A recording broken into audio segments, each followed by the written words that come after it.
அனைவருக்கும் அன்பு வணக்கங்கள். இன்றைய கதையாடலுக்கு உங்களை அன்புடன் வரவேற்கிறேன். கதையாடலுக்கு முன்னால் நேற்றைய புதிர்களுக்கான விடையை பார்ப்போம். வயிறை குறிக்கும் 2 எழுத்து, காவல் காக்கும் 2 எழுத்து, மதிப்பை வழங்கும் 2 எழுத்து, 6 எழுத்து ஊர் பெயரை அறிந்தால் நீயும் கூறிடலாம். இதுதான் புதிர்.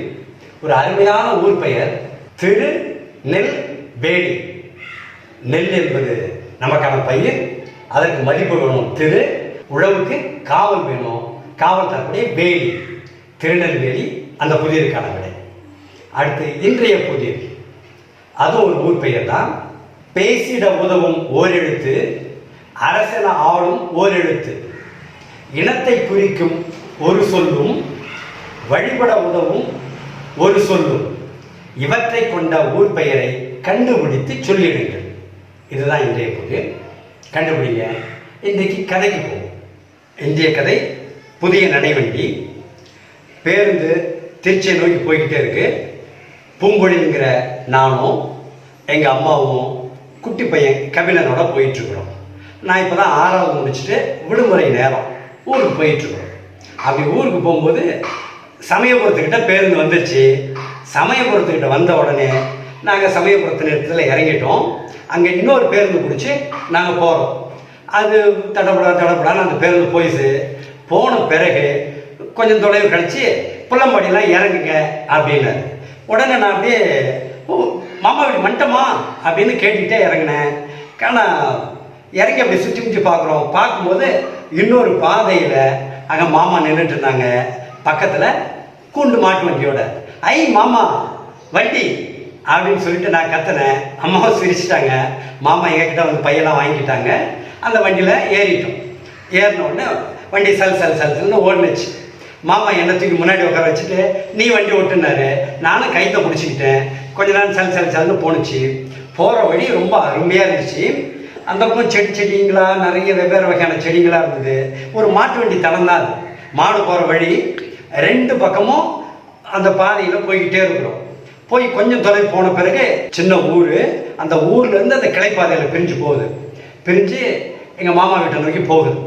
அங்கே இன்னும் குறுகலான பாதை. ஒரு வண்டி போகலாம், பக்கத்தில் ஒரு ஆள் நடக்கலாம், அவ்வளோதான். அந்த பாதையில் வண்டி கொஞ்சம் தொலைவு போயிடுச்சு. போன உடனே எங்கள் மாமா வீட்டுக்கு போயிட்டோம். போயிட்டு வேகமாக இறங்கணும். இறங்குனா அந்த இடத்துல அங்கே கோழிங்கெல்லாம் மேய்ஞ்சிட்டு இருந்துச்சு. கபில பார்த்தோம் சூச்சு சூச்சு அப்படின்னு கோழிங்களை விரட்டினா நாங்களும் இறங்கி அப்படியே போனோம். கோழிங்க கொக்கோ அப்படின்ட்டு அந்த பக்கம் இந்த பக்கம் ஓடுனுச்சு. மகிழ்ச்சி அங்கே போனோம்.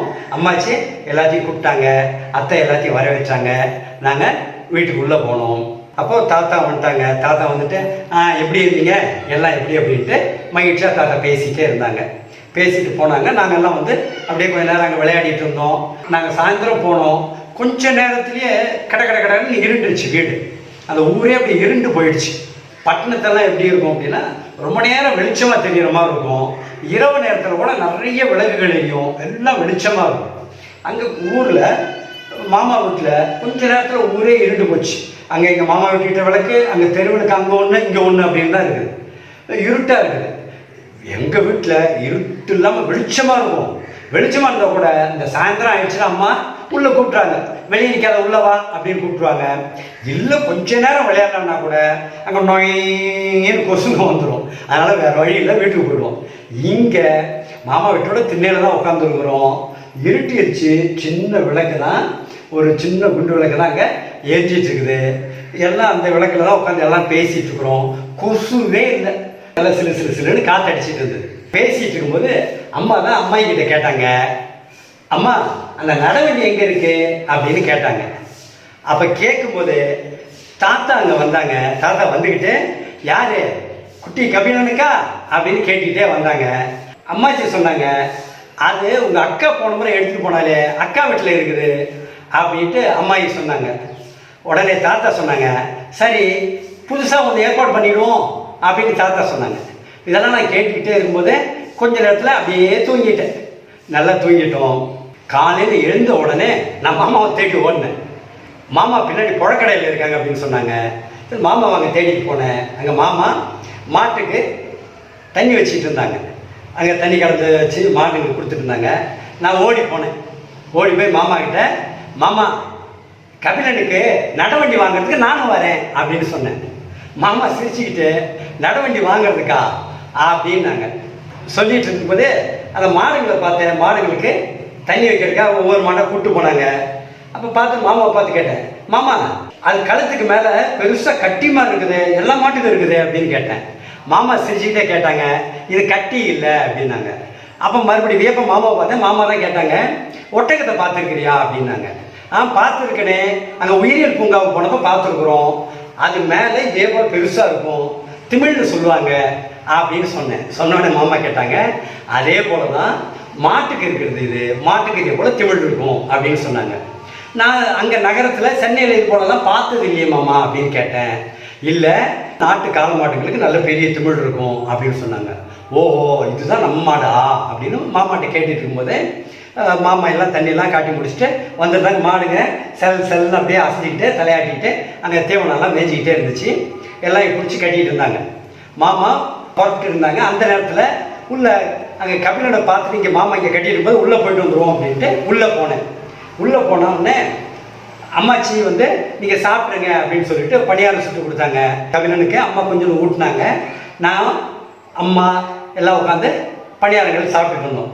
சாப்பிட்டு முடித்தோடனே சரி மாமா கூட கிளம்பலாம் அப்படின்னு இருக்கும்போது அந்த நேரத்தில் கொக்கோ அப்படின்னு கோழி வந்துச்சு.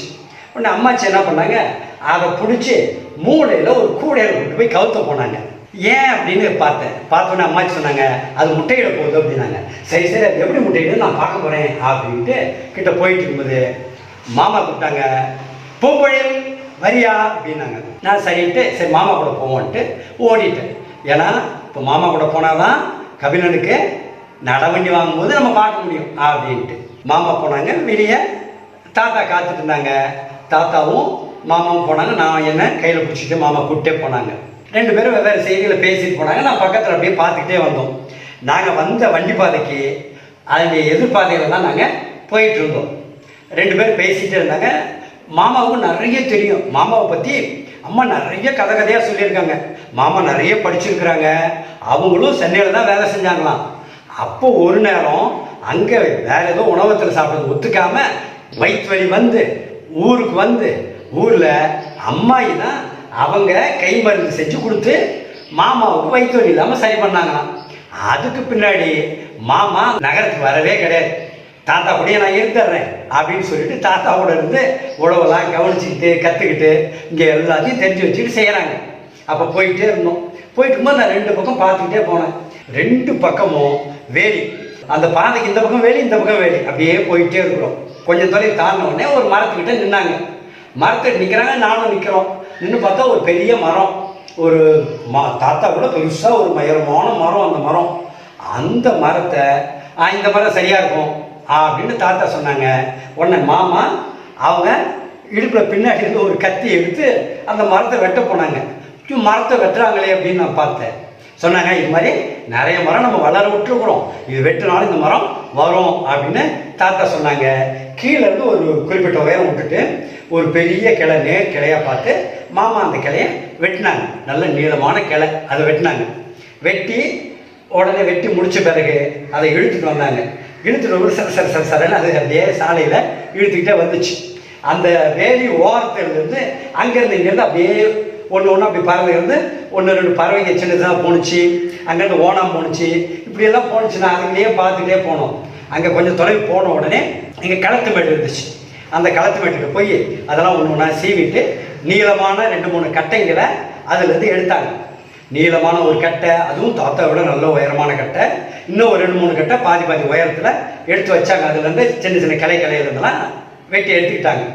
எடுத்துக்கிட்டு திரும்ப சின்ன சின்ன கிளையெல்லாம் வெட்டினாங்க.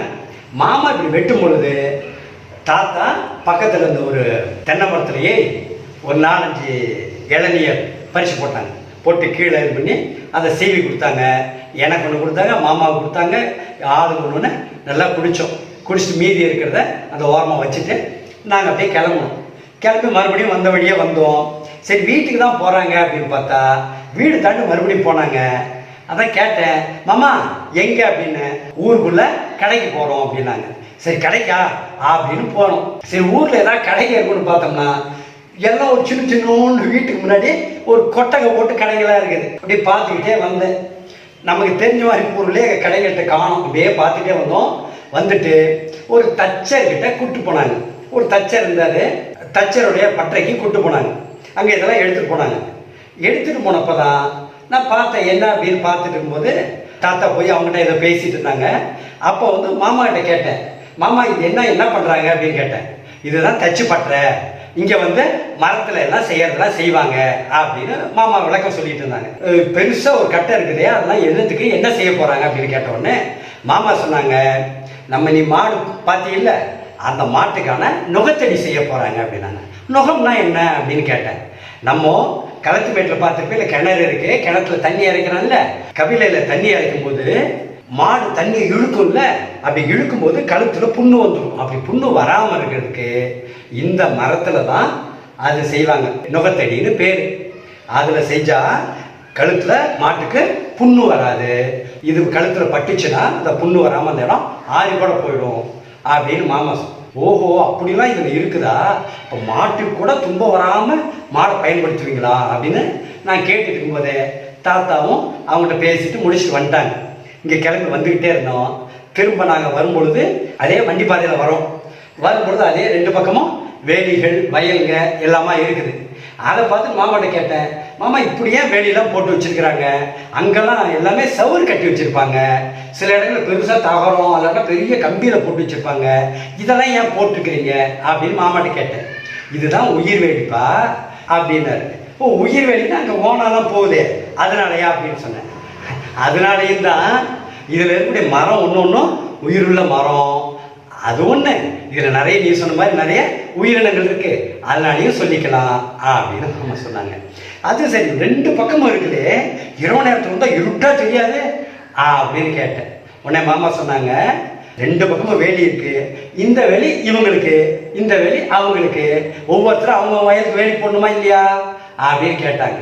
அப்போ தாத்தா சொன்னாங்க, இந்த ரெண்டு பக்கம் வேலி இருக்குல்ல, இதுக்கு பேர் இட்டேரின்னு பேர் அப்படின்னா. அப்படின்னா அப்படின்னு இது மாதிரி வண்டிப்பாதை ஓரமாக ரெண்டு பக்கம் வேலி இருந்தால் அது பேர் இட்டேரின்னு பேர். நீ வீட்டுக்கு முன்னாடி நம்ம வச்சுருக்கிறது செடிகளை வச்சு தான் வேலி வச்சுருக்குறோம், ஆனால் இதெல்லாம் அடர்த்தியாக இருக்கும். இந்த ரெண்டு பக்கம் வேலி இருக்கிறதுனால இதில் வந்து நிறைய உயிரினங்கள் இருக்கும். தாத்தா சொல்லிட்டு இருக்கும்போது முன்னாடி ஒரு கீரிப்புள்ள சாப்பிட்றோன்னு ஒன்றுச்சு. தாத்தா கீரிப்புள்ள அப்படின்னு. ஆமாம் கீரிப்புள்ள மட்டும் இல்லை, கீரிப்புள்ள ஏதாவது பாம்பை விரட்டிட்டு போனாலும் போகும், அதனால இங்கே பாம்பு இருக்கும் அப்படின்னு. பாம்பா அப்படின்னு. அதெல்லாம் ஒன்றும் செய்யாது, அது வேலையை பார்க்கும், நம்ம வேலையை பார்க்கலாம் அப்படின்னாங்க. இந்த இடத்துல அதெல்லாம் இருக்கும். இந்த வேலையிலேருந்து அந்த வேலைக்கு போகும், அந்த வேலையில் இந்த வேலைக்கு போகும். இது மாதிரி இந்த உயிரினங்கள்லாம் நிறைய வகையான உயிரினங்கள் வாழக்கூடிய இடம் இது அப்படின்னு சொல்லிக்கிட்டே இருந்தாங்க. இப்படி பேசிக்கிட்டு நாங்கள் வீட்டுக்கு வந்துட்டோம். வீட்டுக்கு வந்துட்ட பிறகு அடுத்து கை கால் கழுவிட்டு பகல் நேரம் ஆயிடுச்சுல்ல, சரி சாப்பிடுவோம் அப்படின்ட்டு கூப்பிட்டாங்க. கொஞ்ச நேரம் நாங்கள் உட்காடுறோம் அப்படின்னு சொல்லிட்டு கொஞ்ச நேரம் திண்ணையில் உட்காந்து கொஞ்ச நேரம் மறுபடியும் மாமா வந்து சில விளையாட்டெல்லாம் சொல்லி கொடுத்தாங்க. மாமா கூட சேர்ந்து விளையாட்டெல்லாம் விளையாடிட்டு அதுக்கு பிறகு சாப்பிட கூப்பிட்டாங்க. சேர்ந்து உட்காந்து வட்டமாக உட்காந்து எல்லாம் சேர்ந்து சாப்பிட்டோம். சாப்பிட்டு முடிச்சுட்டு மறுபடியும் அத்தை அம்மாச்சி உள்ளே சில வேலைகளை செஞ்சாங்க. அம்மாவும் கூட துணைக்கு போயிட்டாங்க. மாமாவும் தாத்தாவும் திண்ணையில் உட்காந்தாங்க, அவங்களோட நானும் உட்காந்துருந்தோம். கபிலன் அங்கே உள்ளே இருந்துட்டு எங்களை பார்த்து தத்து தொத்து தொத்து அப்படின்னு அவனை பார்த்த உடனே எனக்கு மாமா கிட்ட, மாமா கபிலனுக்கு நடவண்டி எப்போ வாங்கலாம் அப்படின்னு கேட்டேன். அப்படி கேட்டுட்டு இருக்கும்போது நடவண்டி வாங்க போகிறோமா அப்படின்னு மாமா கேட்டாங்க. மாமா கேட்ட உடனே ஊர்லேருந்து அம்மாவும் அந்த நேரத்தில் வேலையெல்லாம் முடிச்சுட்டு வந்தாங்க. நான் தான் சொன்னேன், ஆமாம் நடவண்டி கடையில் கிடைக்கும், அங்கெல்லாம் போவோம், கடையில் நிறைய வகையாக நடவண்டியை பார்த்துருக்குறோம். இப்போ புதுசாக கூட வந்துருக்குது, வட்டமாக உட்காந்துக்கலாம், அதுலேயே உட்காந்துக்கிட்டே நடப்பழகலாம். அது மாதிரிலாம் அழகாக சுற்றி சக்கரம் வச்சுக்கணும், விழுவே மாட்டான், விழாமலே அதில் நடப்பழகலாம் தெரியுமா அப்படின்னு சொன்னேன். உடனே அம்மா சொன்னாங்க, அதெல்லாம் நல்லதில்லை அப்படின்னாங்க. எனக்கு புரியல. இல்லைப்பா அது நல்லதில்லை, அப்படி உட்காந்துக்கிட்டே நடந்தால் குழந்தைக்கு இந்த முதுகுலாம் வலி எடுத்துக்கிடும் அப்படின்னு அம்மா சொன்னாங்க. இந்த அம்மாவுக்கு எப்பவும் இதே தான், இது வேண்டாம் அது நல்லதில்லை இப்படியே தான் அம்மா சொல்லுவாங்க. அது இங்கே மாமா வீட்டுக்கு வந்துட்டாங்களா இப்படியே தான் எல்லாம் சொல்லுவாங்க. அப்படின்னு எனக்கு ஒன்றுமே பிடிக்கல. இவங்க யாரும் சேர்ந்து கபிலனுக்கு நடவண்டியை வாங்கி தர போறதில்லை. அவங்கள பார்க்க பார்க்க எனக்கு அழையாக தான் வந்துச்சு. கபிலன் வந்து அப்புறம் இங்கே வந்து நடவண்டியோட பழகிடுவான்னு பார்த்தேன். ஊரில் இருந்தாலாவது அப்பா வாங்கி கொடுத்துருப்பாங்க. எனக்கு அழகாக வந்துச்சு. ஆனால் கபிலன் என்னை பார்த்து பக்க பக்க பக்க சிரித்தான். நானும் சிரிச்சிட்டேன். கபிலனை வச்சுக்கிட்டு நாங்கள் அதை எதை பேசியிருந்தோம். அப்படியே சாயந்தரம் ஆணிச்சு. அப்படியே கொஞ்சம் கொஞ்சமாக நேரம் போயிடுச்சு. சாயந்தரம் இருட்ட நேரத்தில் அம்மாச்சி கதை சொன்னாங்க. கதை கேட்டுட்டு திண்ணையில உட்காந்து சாப்பிட்டுட்டு அப்படியே தூங்க போயாச்சு. அடுத்த நாள் காலையில் நான் நல்லா தூங்கிட்டே இருந்துக்கிறேன். எப்படி தூங்கினேனே தெரியல. மாமா கூட அங்கே இங்கேருந்து நடந்ததெல்லாம் எனக்கு தெரியல. நல்லா தூங்கிட்டேன். மாமா தான் அப்புறம் எழுப்புனாங்க. எழுப்பினோடனே எந்திரிச்சிட்டு அப்படி பார்த்தேன். போலாமா அப்படின்னாங்க. நடவண்டி வாங்க கூப்பிட்றாங்களோ அப்படின்னு நினச்சேன். சரி, மாமா தான் நடவண்டி தான் இல்லைன்ட்டாங்களே அப்படின்ட்டு தலையாட்டிட்டு மறுபடியும் கிளம்பி போய் எல்லா வேலையும் முடிச்சுட்டு காலையில் சாப்பாடு எல்லாம் முடிச்சிட்டோம். உணவெல்லாம் முடிச்சுட்டு மாமாவோட கிளம்பி போனேன். கிளம்பி மாமாவும் நானும் தான் போயிட்டு இருந்தோம். எங்கே நேற்று கூப்பிட்டு போனேன் அந்த கடை பக்கமே கூப்பிட்டு போனாங்க. பார்த்துக்கிட்டே போனோம். அங்கே அந்த தச்சப்பட்டறைக்கு தான் கூப்பிட்டு போனாங்க. தாத்தா அங்கே தான் நின்றுட்டு இருந்தாங்க. நின்றுட்டு அங்கே ஏதோ அவங்க வேலை செஞ்சுட்டு இருந்தாங்க. தாத்தா ஏதோ அவங்ககிட்ட சொல்லிக்கிட்டே இருந்தாங்க. நாங்களும் போயிட்டோம். போய் கிட்ட போன பிறகு பார்த்தோம் அங்கே ஒரு தச்சர் ஏர் கலப்பைய அதெல்லாம் பூட்டி சரி செஞ்சுட்டு இருந்தாங்க. இந்த பக்கம் ஒரு பெரிய கட்டை முழு இருந்துச்சு. அதை பார்த்தேன். ஏறக்குறைய நாங்கள் கொடுத்த கட்டை மாதிரியே இருந்துச்சு. அதை பார்த்தது மாமா சொன்னாங்க, இதுதான் நம்ம மாட்டுக்கு வச்சிருக்கிற நுகத்தடி அப்படின்னாங்க. அப்படியா இருக்கும்போது இப்போ வேலை முடிஞ்சிடுச்சு, கிளம்பலாம் தானே அப்படிங்கும்போது தச்சரில் ஒருத்தர் ஒரு கை உளியை வச்சு லேசாக எதையோ அப்படி செதுக்கிட்டு இருந்தாங்க. அப்படி பார்த்தேன் என்னதான் பண்ணுறாங்க அப்படின்ட்டு பக்கத்துல நின்று பார்த்துக்கிட்டே இருந்தேன். ஒரு சின்ன கட்டையை அறுத்தாங்க, ஒன்று சீவுனாங்க, ஒன்று இழைச்சாங்க, அப்படி இப்படி ஏதோ தொலை போட்டாங்க, ஏதோ பண்ணிக்கிட்டு இருந்தாங்க. அந்த ஏற்கலப்பையை செஞ்ச ஒரு ஏற்கலப்பையை முடிச்சிட்ட பிறகு வந்து ஒரு கட்டையை நச்சு நச்சு நச்சுன்னு அப்படி இப்படி பக்கவாட்டிலேயே செதுக்கினார். நல்ல ஒரு கட்டை மாதிரி இருந்தது. அப்படியே வட்டமாக மாறி போச்சு. செதுக்கி வட்டமாக மாறி போச்சு. பார்த்துக்கும் போது அதே மாதிரி அடுத்துன்னு ஒரு 2-3 தான் அப்படியே செஞ்சேன். அப்படி பார்த்துட்டு இருக்கும்போது கொஞ்ச நேரம் தான் பார்த்தேன். அப்படி பார்த்துட்டு இருக்கும்போது மாமா நடவண்டி அப்படின்னு கத்திட்டேன். உடனே அவங்க தச்சிருங்க 2 பேரும் அப்படி திரும்பி பார்த்தாங்க. என்ன பார்த்துட்டு சிரிச்சாங்க. மாமாவும் சிரிச்சாங்க. தாத்தா வந்து அம்மா அப்படின்னு தாத்தா சொன்னாங்க. எனக்கு ரொம்ப மகிழ்ச்சி. ஒரு அழகான நடவண்டி. அந்த நடவண்டியை பார்த்தோன்னே எனக்கு ரொம்ப மகிழ்ச்சி ஆகி போச்சு. நடவண்டி கபிலனுக்கு தம்பிக்கு ஆசையோடு அதை தூக்குனேன். அப்படி தூக்கி அப்படி லேசாக நவுத்தி பார்த்தேன். மாமா சொன்னாங்க வீட்டில் வச்சு ஓட்டுவோம், இங்கே இடம் மேடு வெள்ளமாக இருக்குல்ல, வீட்டில் அங்கே திண்ணையில் வச்சு பழகும் அப்படின்னாங்க. சரி அப்படின்னு தலையாட்டினேன். அந்த பெரிய நுகத்தை மாமா எடுத்துக்கிட்டாங்க. நான் இந்த நடவண்டியை தூக்குனேன். கொஞ்சம் தொலைவி தூக்கிட்டு நடந்தேன். அப்புறம் அதை தாத்தா வாங்கிட்டாங்க. வேக வேகமாக வீட்டுக்கு போனோம். வீட்டுக்கு போனோடனே எனக்கு ரொம்ப மகிழ்ச்சியோட கபிலன் வா நடவண்டி அப்படின்னு கூப்பிட்டேன். அங்கேருந்து அம்மாவும் அம்மாச்சியும் அத்தையும் சிரிச்சுக்கிட்டே வந்தாங்க. அப்போதான் பார்த்தேன் எல்லாருக்கும் அது தெரிஞ்சிருக்குது. மாமா நடவண்டி செய்ய தான் போகிறாங்கன்னு தெரிஞ்சிருக்குது. ஆனால் என்கிட்ட சொல்லவே இல்லை.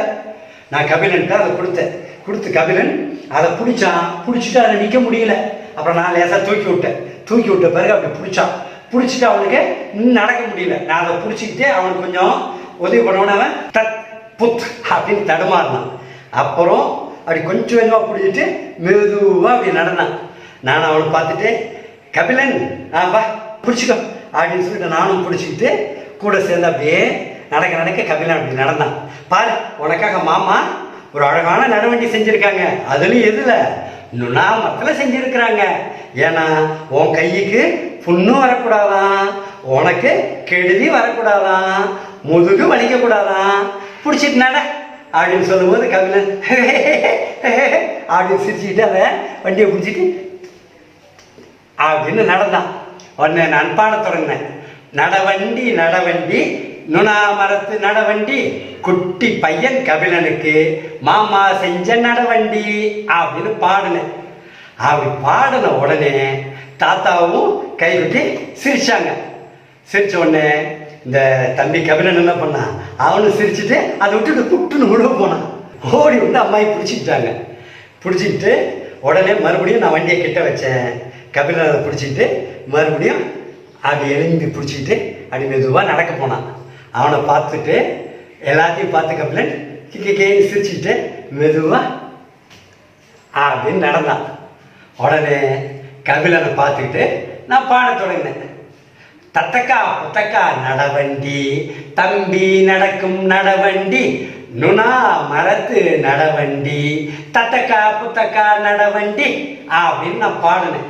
நான் பாடினோடனே அம்மாவும் சேர்ந்துக்கிட்டாங்க, அம்மாயும் சேர்ந்துக்கிட்டாங்க, தாத்தா சேர்ந்துட்டாங்க, மாமா சேர்ந்தாங்க, அத்தா சேர்ந்தாங்க, எல்லாரும் சேர்ந்துட்டு பாடினாங்க. தத்தக்கா புத்தக்கா நடவண்டி தம்பி நடக்கும் நடவண்டி நுணா மரத்து நடவண்டி தத்தக்கா புத்தக்கா நடவண்டி அப்படின்னாங்க. உடனே கபிலன் சிரிச்சுக்கிட்டு அப்படின்னு நடந்து தத்தக்கா புத்தக்கா புத்தக்கான்னு நடப்பழக தொடங்கிட்டான். நன்றி.